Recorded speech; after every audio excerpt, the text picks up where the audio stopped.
Hola amigos y amigas de Hablando con Toño, como siempre saludándolos con la mejor actitud.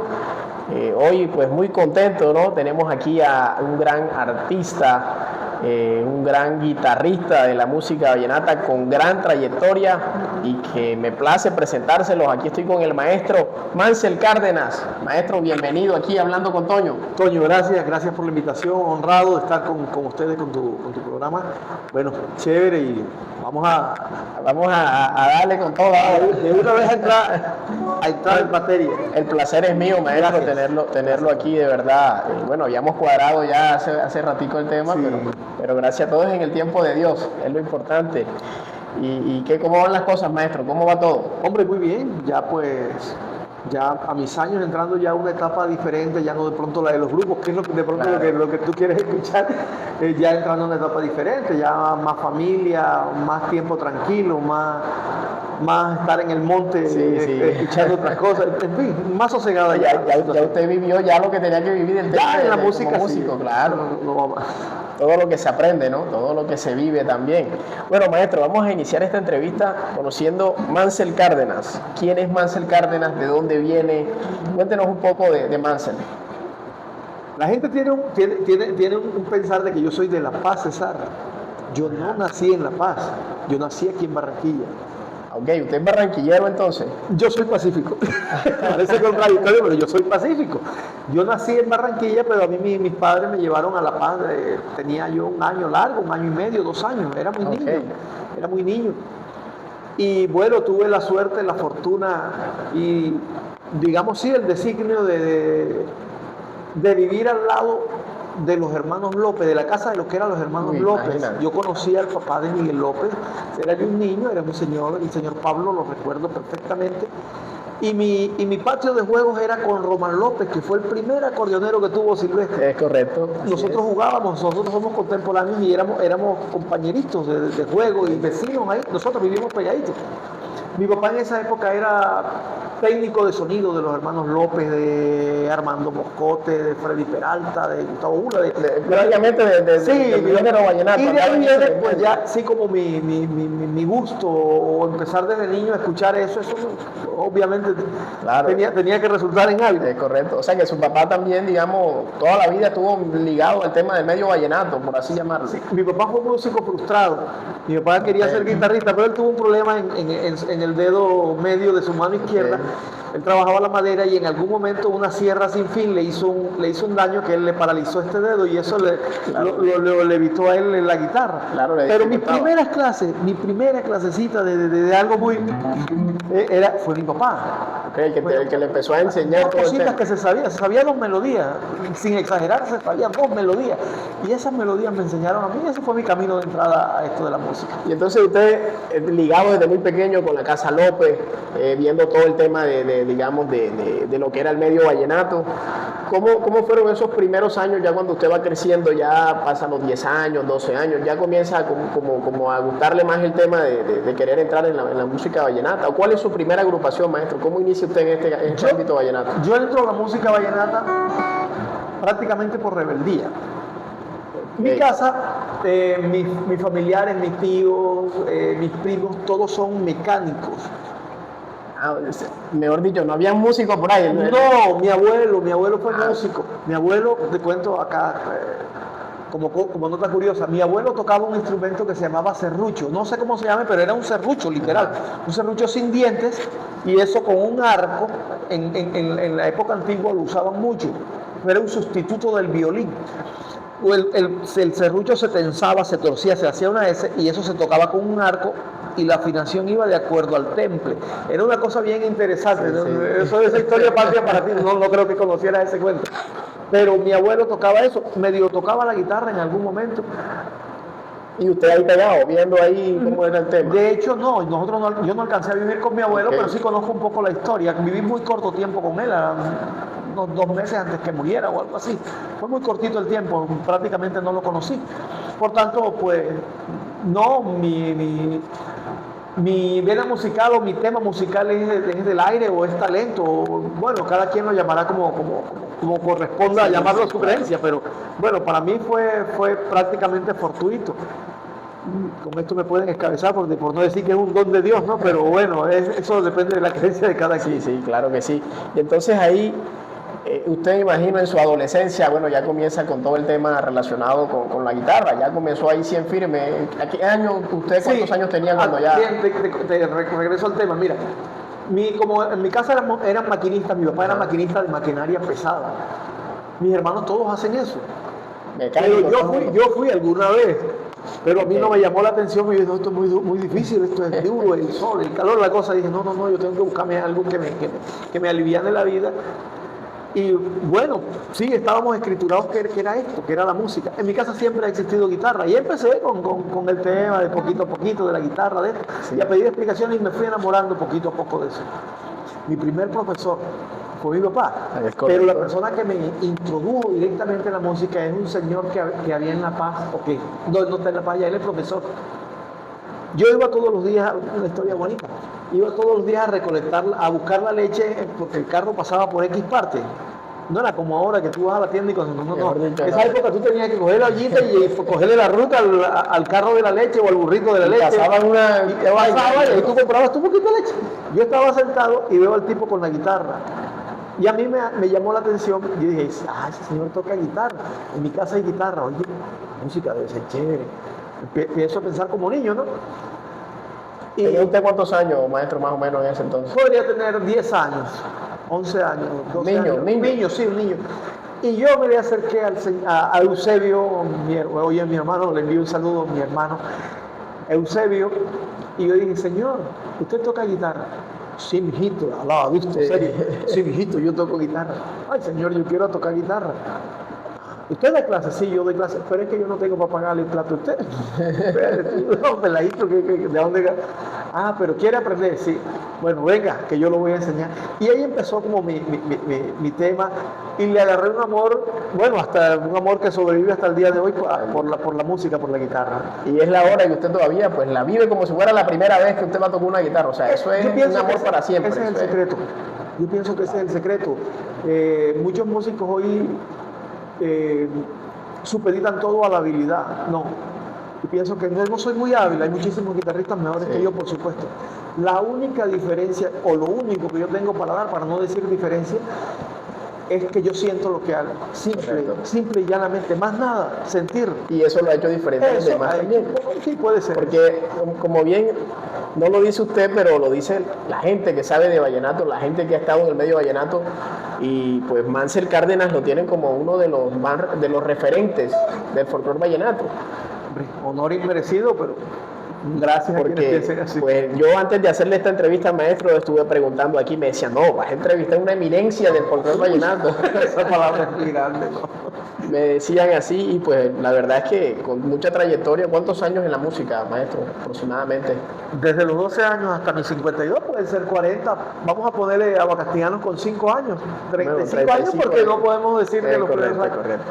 Bueno, la primera agrupación de Mansell Cárdenas, ¿a los cuántos años usted llega ya a su primera agrupación como tal? Mi papá era un tipo fregado, él era un tipo jodidísimo y no nos dejaba, a mí no me dejaba salir. O sea, porque esa era la educación en ese momento y de hecho hay que agradecerlo porque eso nos hizo a las personas que estamos en esa generación, personas de bien. Somos personas que crecimos con una buena formación. No estoy diciendo que los de ahora son malos, no, es diferente. Claro, todo eso es. Y mi papá era un tipo fregado. El primer grupo con el que mi papá me permitió salir era curiosamente una banda papayera que había en La Paz, pervive aún. La banda de los hermanos Calderón, y ahí todo era porros y cosas, era algo como sale el porro negro a la corralera, salieron los guaperos, y yo iba como guitarrista. Era un juego de como si fuera un piano, pero era guitarra eléctrica y todo el mundo decía, caramba, una banda papayera con una guitarra era una cosa de locos, traída de los cabellos, bajo y guitarra. Entonces ellos empezaron como a entrar, y ese fue el primer grupito en el que yo estuve. ¿Cuánto demoró ahí, maestro?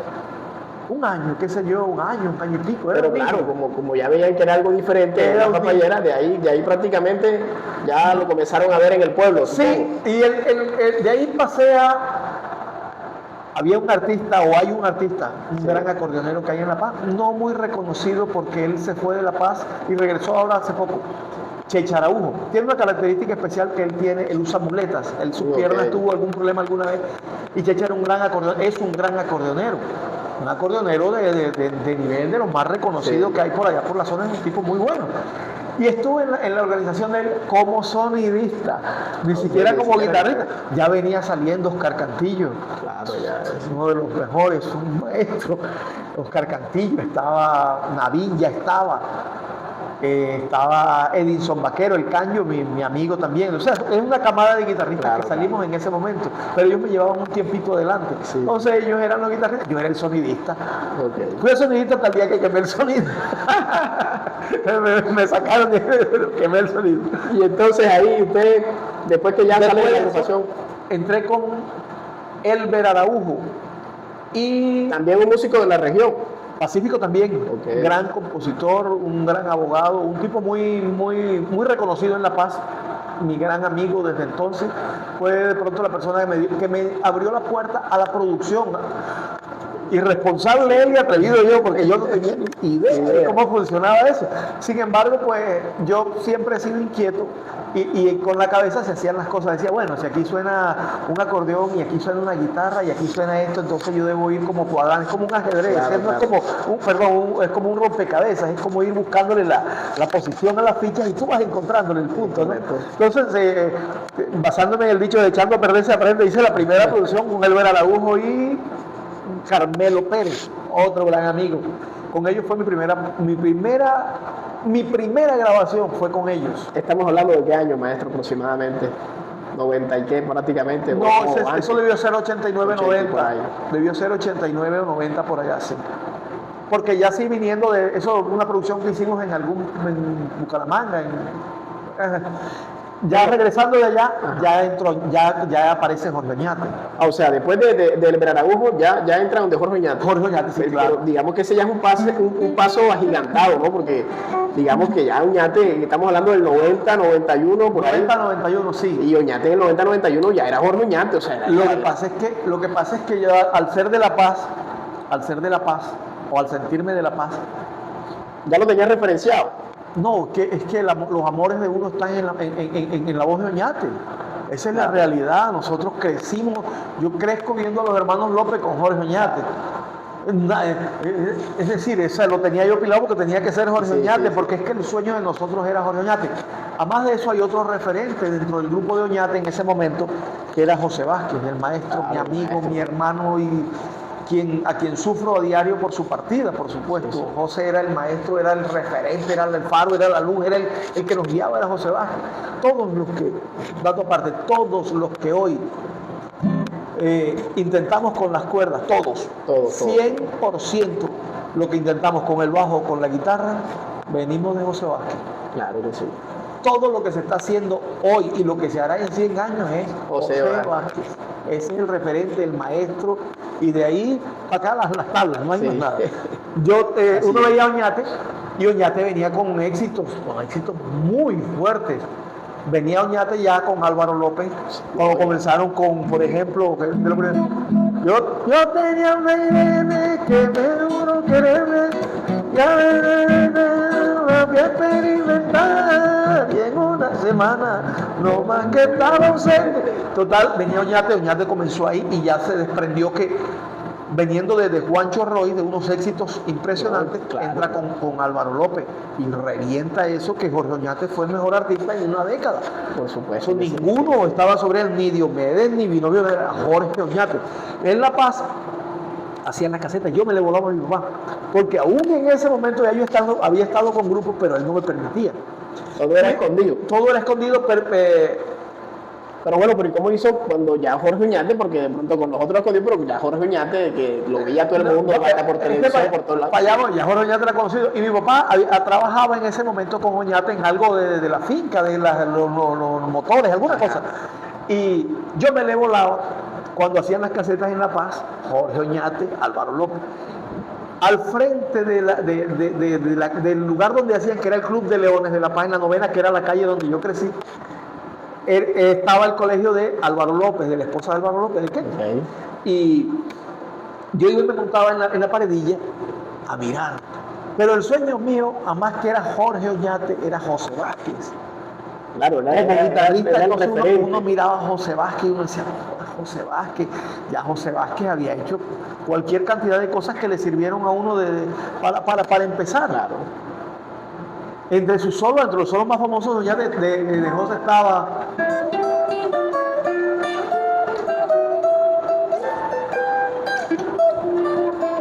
Colombia, Colombia, Colombia, Colombia. Y eso se lo aprendía uno al dedillo. Uno escuchaba a Los Diablitos, era José Vázquez, Oñate era José Vázquez, Diomedes era José Vázquez, era la escuela de todo. Era José Vázquez, era la figura. Entonces uno se sentaba y yo decía, qué delicia tiene que ser tocar al lado de Jorge Oñate y estar al lado de José Vázquez. Claro, era algo mejor. Ese era el tope, ese era lo máximo. Tú no podías aspirar a otra cosa diferente porque no aspirabas bien. Y yo montaba mi paredillita con mi guitarrita y mi cosa, miraba y soñaba.